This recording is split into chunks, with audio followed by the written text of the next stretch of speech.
Now, life in Korea and life in New York are completely different. There's no denying that, but there are some areas where they can be compared and New York falls kind of short. These are some areas where it could really use improvement. 1. Sales tax, particularly the after sales tax. I hate buying something or going to buy something and not knowing exactly how much I'm going to be paying until I go up to the register and they put it in. Let's say a book is priced $19.99. It's like, oh good, I can just use a $20 bill and buy this thing. No, of course not. You go up to the register, they put it in, and it's like $21.60 or something like that because they add tax after the fact. In Korea, the prices you see labeled in stores, on menus, wherever are the prices you will end up paying. Tax is included in the price you see, so when you buy it, you just pay exactly that amount and tax is already deducted from that. Much simpler. 2. Tipping. My parents and I went out to an Italian restaurant and we ordered an appetizer and 3 entrees, and the entrees came out first. When the waitress realized the mistake she had made, she said, do you want me to still bring out the appetizer? You know, we'll give it to you for free. The restaurant is making less money rather than her because it was her mistake for either not putting in the order or not bringing it out by the time it was ready. Ideally, we tipped her less, but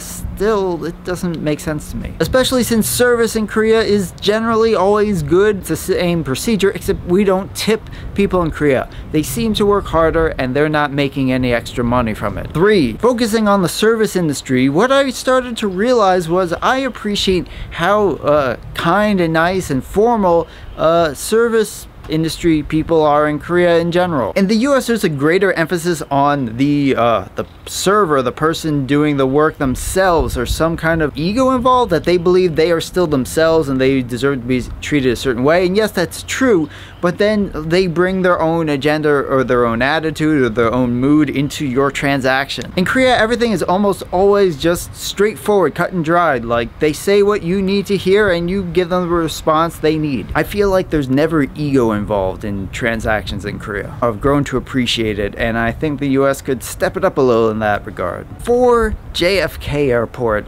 Oh my god. Every time I go to Incheon, it is at the least a decent experience. It's never a terrible experience. The place always looks nice.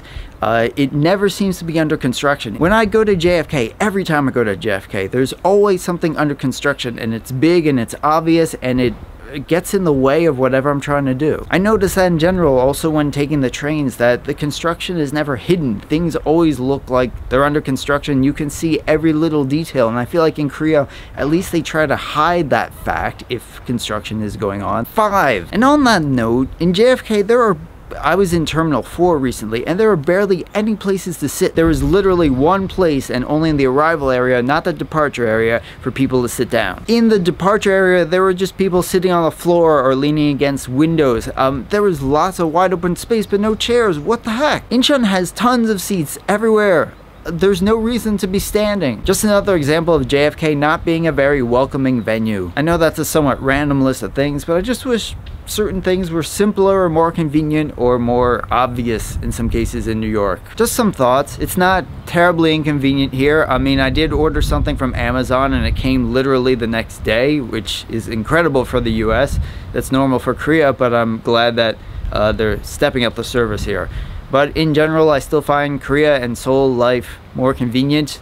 For now, I hope New York catches up in the near future.